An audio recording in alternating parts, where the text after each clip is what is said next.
too. All right. Good afternoon. Thank you. It's so great to be with you all this afternoon.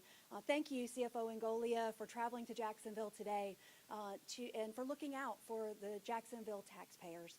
Over the last few years, we've watched as the city of Jacksonville has continued to spend while asking taxpayers for more and more of their hard-earned dollars. And, as a Jacksonville taxpayer myself, I'm sick of it, and I know that there are thousands of other families in Jacksonville who are also sick and tired of it.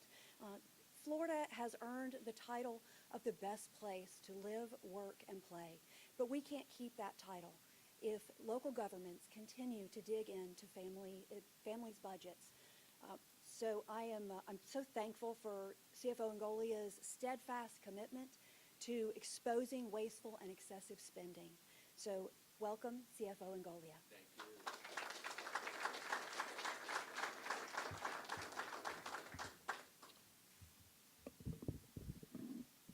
Let me see if I can get this done. First of all, thank you for having me in Jacksonville.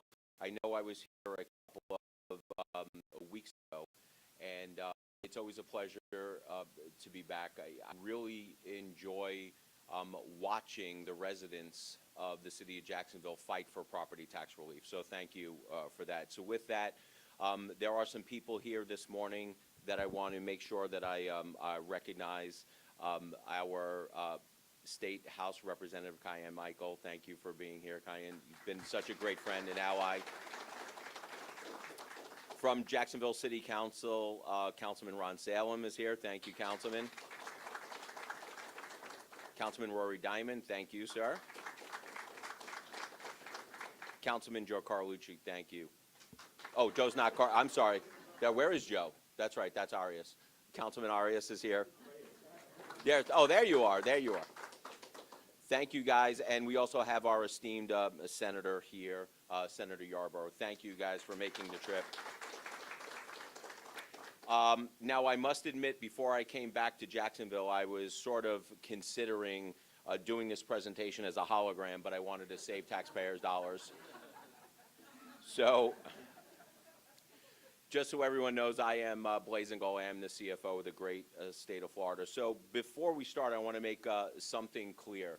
So the information that we are going to be revealing today to the public and the taxpayers is high-level spending information that has been compiled by my office, the CFO's office, to illustrate just how big government has become in the city of Jacksonville and how much spending has gotten out of hand. So this is high-level spending information. So when the DOGE reports come out later on, either this month or the beginning of next month, we're going to give specific instances of the things that we found. Those specific instances should be emblematic of the reasons why you need to rein in government at all levels, but specifically local levels, because if you give them too much money, too much opportunity, they're not going to look out for taxpayers, and they're not going to be fiscally responsible. It's just that we've seen that throughout the history of government, and we're seeing it here. Housing affordability is a big issue here in the state of Florida. I'm telling you right now, it is going to be the #1 issue for people running for office in '26. Now, I'm not doing this for political reasons. I'm doing this because I truly care deeply about pocketbook issues when it comes to the state of Florida. I've been doing spending and trying to hold local governments accountable since way back when I did the Government Gone Wild seminars, when we were trying to hold them spending. It is my belief that the more money you can take out of government and put into the hands of everyday working taxpayers, the more freer you are as a society. But the property taxes have skyrocketed over the last few years, and it has become a problem for everyday Floridians. People are demanding property tax relief now, and I'm here to tackle this issue on behalf of hardworking, taxpaying Floridians. Now, today is our first stop in Jacksonville doing this. As you can see, we were in Orlando the other day going over Orange County's budget. So Orange County, if you had not heard, we had calculated that they had in excess of $190 million worth of wasteful, excessive spending. Now, what I can tell you, and I predicted this for those people who watched the press conference, is that the apologists of big government are going to come out and try to defend that spending. And they are doing it. Mayor Demings came out and said that our information was wrong. We actually had to tweet at him with the information that came directly from his budget. It would be nice if you had a mayor that actually read a budget. But it's unfortunate that we have to correct them. But you are going to hear this in advance, and I'm telling you now, you're going to hear them make every excuse in the book to keep their large, bloated bureaucracies intact with those large, wasteful, bloated budgets. And look, one of the things that Mayor Demings said was that $200 million of that waste is nothing compared to an $8 billion budget. Well, the first thing I disagree. Wasted money is wasted money. When you take money from taxpayers and you waste it, that is not the way to address a taxpayer. It's like, oh, well, it's only $200 million. But the $200 million isn't part of the $8 million. The $200 million is part of a smaller number of a $1.6 billion of their general fund budget, which is the portion of the budget that they get their taxpayer dollars into. So it is, I disagree with Mayor Demings, it is absolutely 100% a large portion of their budget. He also tried to blame it on tourism. Oh, but Orlando has so many people coming to Orange County by virtue of Orlando that, you know, all of this extra money is spending. No, sorry, we're going to call BS on that. So when we did our numbers from 2019 to 2020, compared it to 24-25, the tourism numbers were actually a little bit higher in 2019-2020. So Mayor Demings and big government apologists, wasteful spending apologists, are already trying to spin it in the hopes that you guys will not pay attention of what they're actually doing with their money. So as you know, we've been traveling the state of Florida with our Doge FAFO teams on a mission to purge waste, fraud, and abuse out of our local budgets and to reduce or even eliminate, hopefully, property taxes on homesteaded properties. But here's the sad state of affairs. Almost every city or county in the state of Florida have seen their general fund budgets, that portion of their budget that gets funded by property taxes, explode anywhere between 60 to 120%. We have seen a spike in property values with the corresponding spike in property taxes, and local governments are taking that money, expanding government, paying people within the bureaucracy some pretty big raises, and they are just wasting dollar after dollar, your tax dollars. Now, as you can see right here, this was pulled from the Tampa Bay Times, and I had predicted this, and they're going to continue doing this. Local elected officials are already playing defense and trying to justify their wasteful, bloated budgets. They're saying, and you can see it on the board right here, the increases are largely attributable to inflation and rising population, not government graft. I disagree with that statement. I think we proved that statement to be wrong in Orange County. We are going to prove it to be wrong again here today. We beg to differ. Hold on to your hats. Because unfortunately, some of the numbers that we are seeing out of the city of Jacksonville are worse than what we are seeing in Orange County. According to our calculations, the city of Jacksonville is overtaxing and overspending your money to the tune of almost $200 million. So just so everyone can understand how we got to this number, and I'm sorry, the big government apologists can go out there and try to sizzle their way around this, and they can try to deflect all they want, but the reality is, this number is the amount that you are all being overtaxed here in the city of Jacksonville. So how did we get this number? What we did was we went back 5 years. We started off with the 2019-2020 fiscal year budget, right? We went 5 years forward to the 24-25 budget.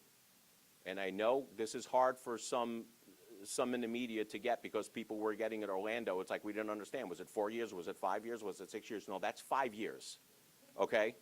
I could do the math in crayon for you guys if you want. 2019 to 2020, what we did was we went back to that year and we moved forward and indexed that number every year for inflation and population growth. We indexed it every year from year to year to year to year to the end of the year. So when we got to 24-25, we actually put in not one, but 2 additional spending buffers because we know government doesn't run efficiently.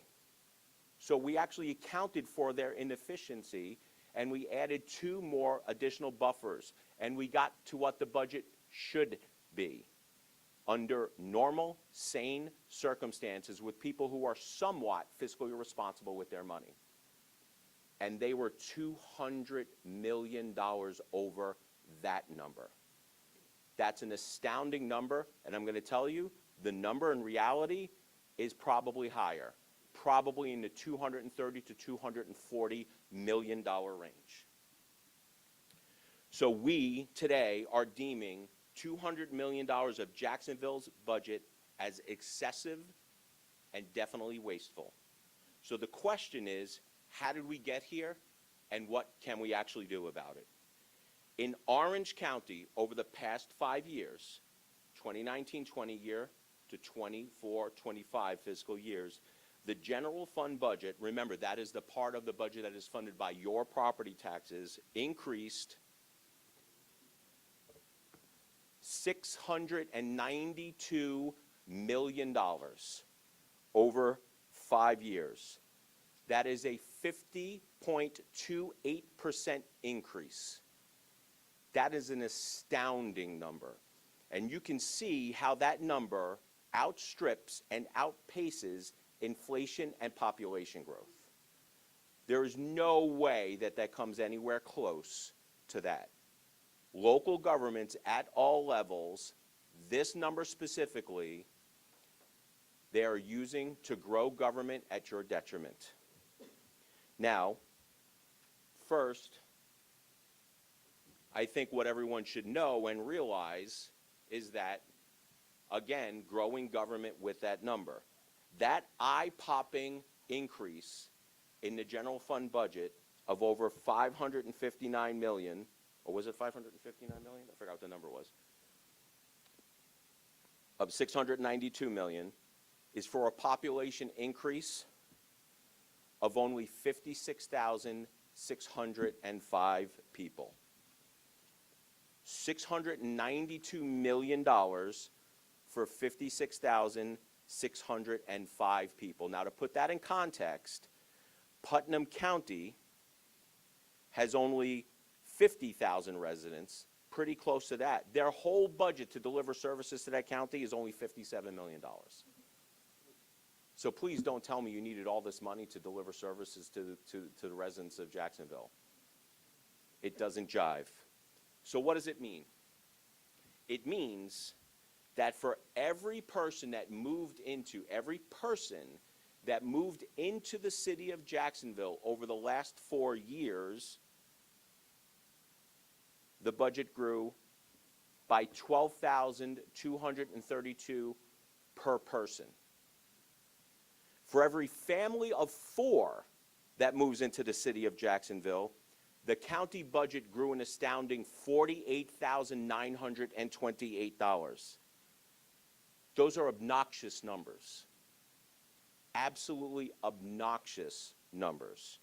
Now, I want you to think about this because I think this is important. Let's say that you are a new family that comes into the city of Jacksonville and you buy a brand new house. And let's say that house, you pay $6,000 worth of property taxes. Let's say the house you pay $8,000 worth of property taxes. Heck, let's say you're currently paying $9,000 worth of property taxes, and you're a family of 4. You're paying $6,000, $8,000, $9,000 into the system. And the city of Jacksonville is paying almost $49,000 to deliver services to you guys. That math does not math. There is absolutely something wrong with that. I hope, honestly, none of these people ever try to run a business. That's a quick way to go bankrupt, let me tell you. They're using population increase as and population and inflation as an excuse to expand government beyond their wildest dreams, which is why it's turning into a nightmare for people who live in the city of Jacksonville. Now, to make matters worse for taxpayers, take a guess how many new employees the city hired to accommodate for those 56,000 people. 646 people to accommodate just for 56,000 people. A really startling stat that we pulled that's not on these cards is that for every 88 people that moved into the city of Jacksonville, they added one government employee. Let me repeat that. For every 88 people that moved into the city of Jacksonville, they added one government employee. Whatever happened to economies of scale? Normally, as volume goes up, price actually goes down. That's how the private sector works. You know what also works that way? State government. When you look at what we do at the state, you see that as our budgets have been growing, as the population has been growing over time, the number of workers in the state actually have been going down because people are becoming more productive. We are automating things. Now, the city of Jacksonville employees are getting some pretty hefty raises also. Over the last 5 years alone, actually, excuse me, this number's 4 years. Over the past 4 years, their salaries have increased over 23.5%. That's more than the private sector, and it's a lot more than what state government employees are making here in terms of increases over the last 4 years. What really frustrates me about this number, and it frustrates me beyond belief, is that the private sector is having a hard time making ends meet. You're going out and you're asking for raises from your private sector employer only to turn around and pay it in property taxes so somebody at government can get bigger raises than you are. That's a little frustrating. In addition, on top of that, I know that law enforcement and your first responders aren't getting those types of raises. They're sitting there having these contracts trying to get 2, 3, 4% every year. Now, a lot of the budgets for your local government, your general fund, are law enforcement. They are first responders. But if the average is 23.5%, what are the bureaucrats at the top getting in terms of raises? So every time, this is one of the reasons why I'm so sympathetic to the law enforcement cause. Because I know every time when local governments are faced with cutting budgets, the first thing they do is demonize law enforcement. That should not happen, and it's not going to happen on my watch. I'm going to call them out. So the question is, how much are taxpayers actually being fleeced? How much are you, the city of Jacksonville taxpayers, actually being fleeced by your local government when it comes to paying taxes? Today, I'm here to answer that question on behalf of Orange. I still have Orange County on here. Sorry about that, city of Jacksonville taxpayers. Now, again, just to reiterate how we got these numbers, we started off with the baseline budget. We worked forward, indexing for inflation and population, and added not one but two of those buffers. So, according to our calculations, with the $692 million in excessive, wasteful spending, the city of Jacksonville could easily reduce the millage rate by 1.19 mils. Easily, not even worry about it. They can cut property taxes. They can cut your property taxes and not even skip a beat. Now, that's real money put back in the pockets of people who live in the city of Jacksonville. That's real money that will be put in the pockets, that should be put in the pockets of the taxpayers of Jacksonville who've been funding this reckless, bloated budget for at least 5 years. How much? Well, if you have a home that has a taxable value of $300,000, you would save about $358 a year. That's not even including school board taxes. Don't get me started on the amount of money that school administrations waste. $358 a year on $300,000. If you have a home with a taxable value of $400,000, you'll save $477 a year. $500,000.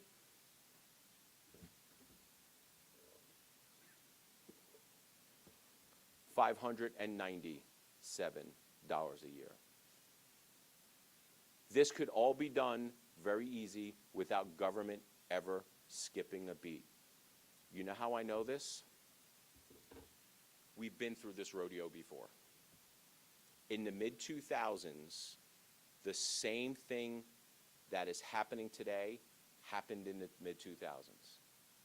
We had people buying houses, property values were spiking, property taxes were spiking. There was a property tax revolt that resulted in an additional homestead exemption being put on the ballot. Governments had to cut. They kept on telling everyone years before they can't cut. They were going to have to, you wouldn't be able to have fire come to your house if your house was burning down. I see a lot of people shaking their heads. Yeah, that's what they say. If you're lying in a dead street, no one's going to be able to save you. Crime is going to go through the roof. We've been through this rodeo and we've been through this parade of horribles before. Constitutional amendment came. They cut. Were any of your service disrupted? No. It's a game that they play in order to try to keep their wasteful, bloated budget. Since we're talking about homestead exemptions, let's discuss how we got into the situation in the first place. We originally had a $25,000 homestead exemption, right? When that was put on the books, the average home in the state of Florida was about $75,000. So the original intent of the homestead exemption was to shield about a third of your property from taxation. So when the tax revolt came in the mid-2000s and we wound up with an extra property tax homestead exemption, it looked something like this. Your first $25,000 is taxed. Your next is not taxed, it's exempt. Your next $25,000 is not taxed. The next $25,000 of that is exempt, but there's an exemption for the exemption in the school board. Once you mix it all together, you're at about $39,000 of homestead exemption. Right now, in the past, the homestead exemption shielded about a third of your property. Now it's only 9%. That's one of the big reasons why everyone here is feeling the effects of high property taxes, because the homestead exemption is outdated. It doesn't work for today's landscape, and because the local governments are spending us into oblivion. Governments are wasting money left and right. The city of Jacksonville is wasting money left and right. But at the same time, they're also crying poor, and they're wanting more, more, and more. The people have had enough, and so have I. Your property taxes have been going up, not because essential services are expanding, but because of excessive waste in government and spending by career politicians who think you are an endless ATM. And you know what? It won't work anymore, because we are going to get property tax relief done. If it's not done at the local level, it will be done at the state level with the constitutional amendment. It is always good that we remind government that it's not their money, it is our money. So at this time, I'd like to call Mr. Skylar Zander up here from Americans for Prosperity for some comments. Man, it's great to have Chief Financial Officer Blaise Ingoglia here. I'll tell you, I've known Blaise for a very long time, and it's great to see him back in his stomping grounds doing what he loves the most, and that's holding government accountable to the people and the individuals who matter most, and that's the people that are trying to put food on their table at the end of the day. It's absolutely crucial that we hear the numbers that CFO Ingoglia, I forgot we got a new CFO. I still got to remember that every now and again. But our new CFO, Blaise Ingoglia, it's absolutely crucial that we use the numbers that he set here to start the conversation with the citizens of Jacksonville. It's not enough to have brave, bold council members that are here, standing here saying that we need to cut the millage rate. It takes each and every single one of you taking a step forward and having conversations with your neighbors to make that difference. It's on you at this point. You've seen the numbers. You know how crucial it is. It's time that you guys go forth and educate the public from here. And at Americans for Prosperity, we're fortunate that we get to empower everybody every single day to have these conversations at the door. Doors to doors matter, phone calling matters, and that's what each and every single one of you are going to have to do in order to make a change. It's not enough that here at the state level, you have Senator Yarborough working with then Senator Ingoglia to make sure that there's a balanced state budget. Is it perfect? No. Are they happy with everything that's in that budget? No. But here's what I can tell you. It's balanced, it's fiscally responsible, and it moves the state forward as quickly as possible. It's half the size of the state of New York, who has just about the same population as we do. Think about that. The state is so efficient that it is population-wise the same exact size, but we spend about half as much as on our state budget as the great state of or as New York does. And so it is great to have Chief Financial Officer Blaise Ingoglia here, back in his stomping grounds, and making sure that government is under control, bringing back the government gone wild days, which I love to hear more about. And it's great, and it's my honor to welcome up Senator Clay Yarborough to the podium to give some remarks as well.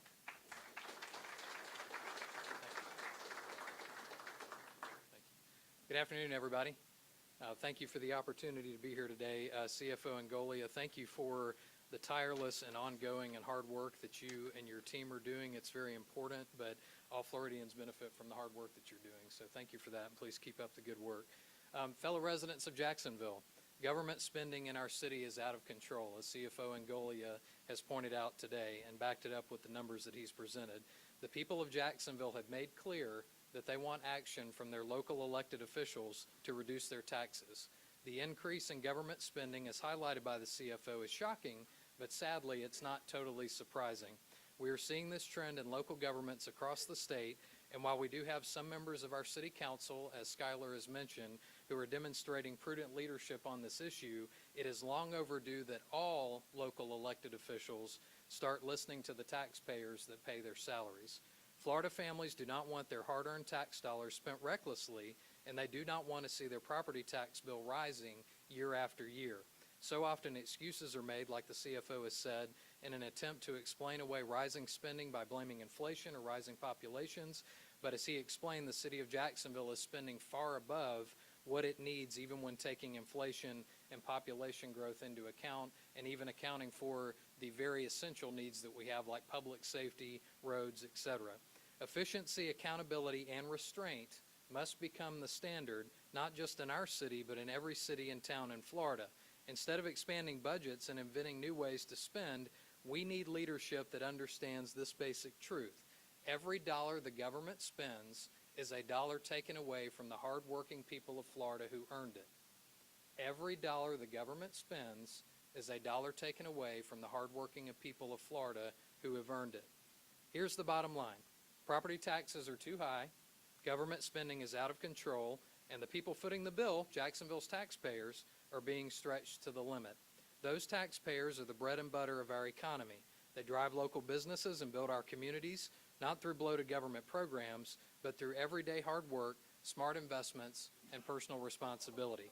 It's time to respect the taxpayer again, and it's time to get serious about smarter spending, smaller government, and a tax system that works on behalf of the people, not against them. CFO Ingoglia, thank you again for the incredible job you're doing diving into the data, shining the light of transparency, and exposing what these budget increases really mean. I'm very grateful for your leadership on these issues, and I look forward to continuing to fight alongside you to lower costs for all Floridians as we head into the next legislative session. Thank you, sir. Thank you.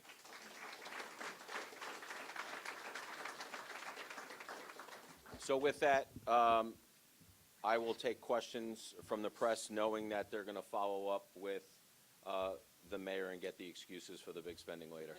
Jake?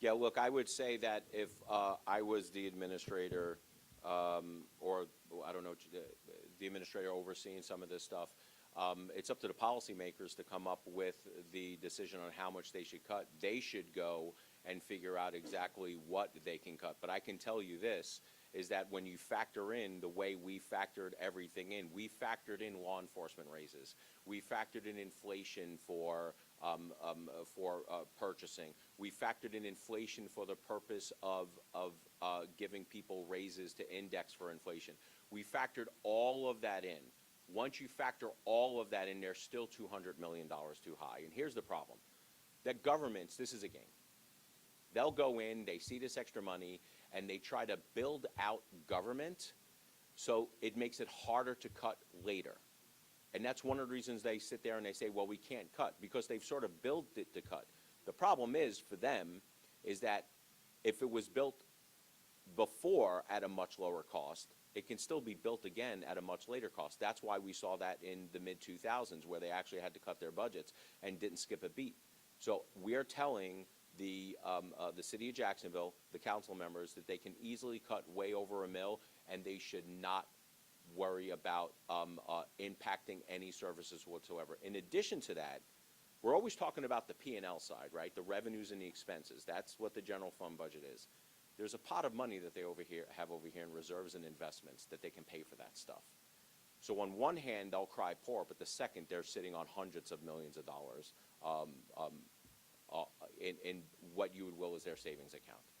There's more than enough money for them to do what they need to do.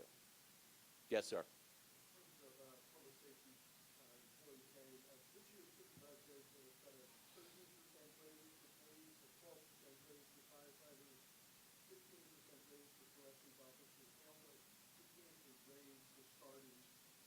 We've accommodated for that.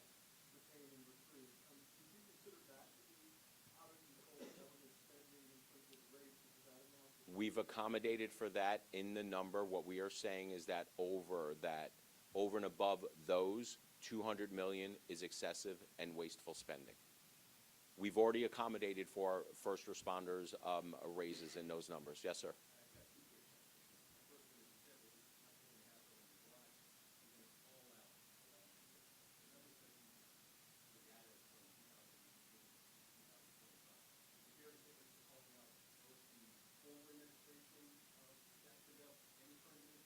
Yeah, look, I've been very clear on this. The spending is not just a Democrat problem. It is a Democrat and a Republican problem. We are seeing it across all levels of government. Republicans and Democrats alike are taking this extra money and they're expanding government. I actually think that a lot of elected officials don't know exactly what the bureaucracy is doing underneath them, because they're policymakers. They're not administrators. So, but to that point, I will tell you, looking at the budget numbers for the city of Jacksonville and going back to the prior administration, the current years, to the Deegan administration, Deegan's spending is on steroids.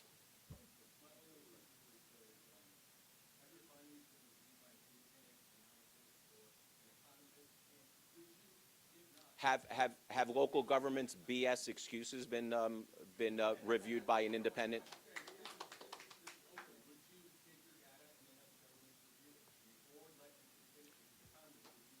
If they want to come and review their information, all they're reviewing is their own information, because we're pulling it from them. We're getting it from them. No, they said that they were blurred because Mayor Demings doesn't know how to read his own damn budget. Because we tweeted out and we showed him exactly where they got the information from. Here's another thing. Mayor, we came out and said that their population increased 79,000, right? He came out and said, no, it's way more than that. It's 129,000. You know where we got the 79,000 number from? Him. What?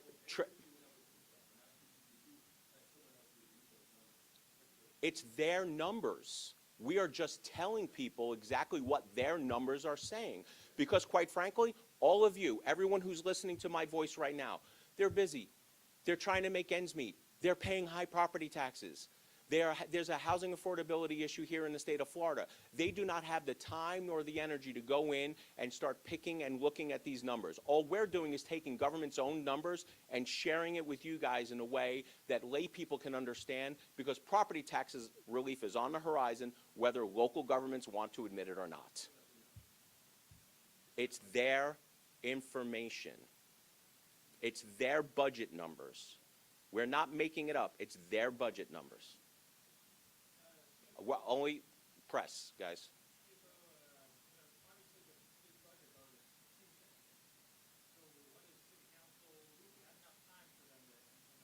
That's a question for, look, that's a question for these guys. I can't answer the information.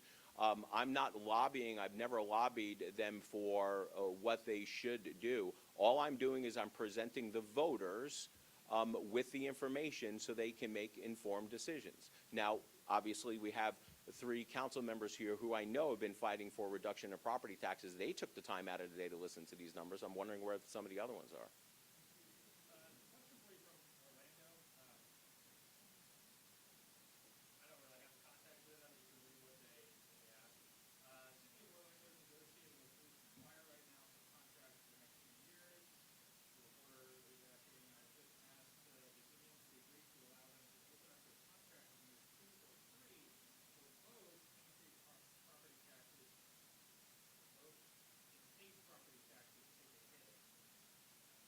So number one, I'm not going to get involved in negotiations with first responders, fire, or police unions and what they're going to do in terms of their negotiations with local governments. I'm just not going to get involved with that. What I will tell you, and I continue to advocate for, is that the first rule of government, the first thing government is supposed to be doing is taking care of the residents. You do that by funding fire and funding police as the first thing. So I'm not going to get involved in that, but what I can tell you is that we stand by our first responders and making sure that they have the stuff that they need in order to do their jobs.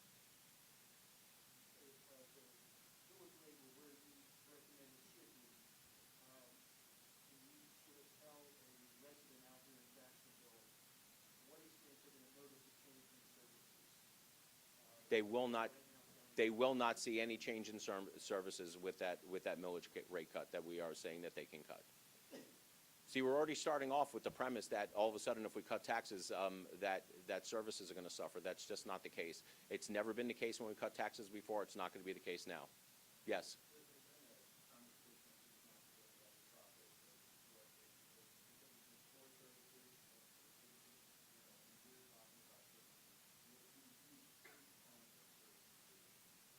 Well, first of all, we need to define what is a want and what is a need, right? Fire and police is a need, not necessarily a want. What we are seeing through our DOGE efforts is that a lot of money being wasted on wants that probably shouldn't be spent on in the first place, and a lot of just stuff on frivolous stuff. It's just a fact of the matter that is what it is.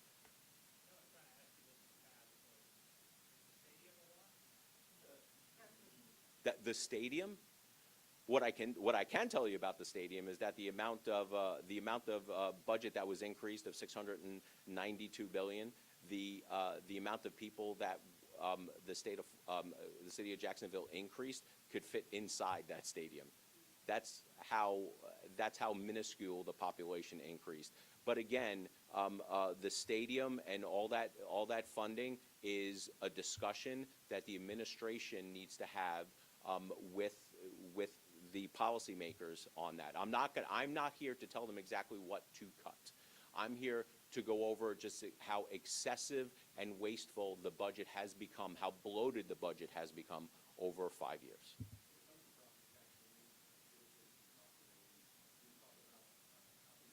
Citizens depopulating?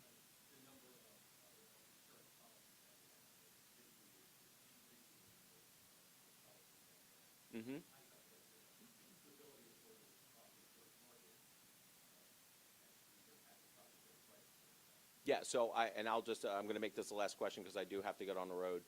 I will say that the reforms that were put into place a couple of years ago, the lawsuit reform, have been working. We saw 15 new companies writing in the state of Florida. You are seeing a depopulation of citizens because you have people, private companies coming in and taking some of those stuff out. What we need in the state of Florida, and I think the reforms have done this, is a stable, vibrant insurance market where insurance companies can do business in the state of Florida and compete and drive down rates. And we are seeing that right now. But I will tell you this, is that I am not here to protect the profits of insurance companies. I'm not here to protect the profits of trial bar attorneys. What I am here is to protect the policyholders who have those insurance policies.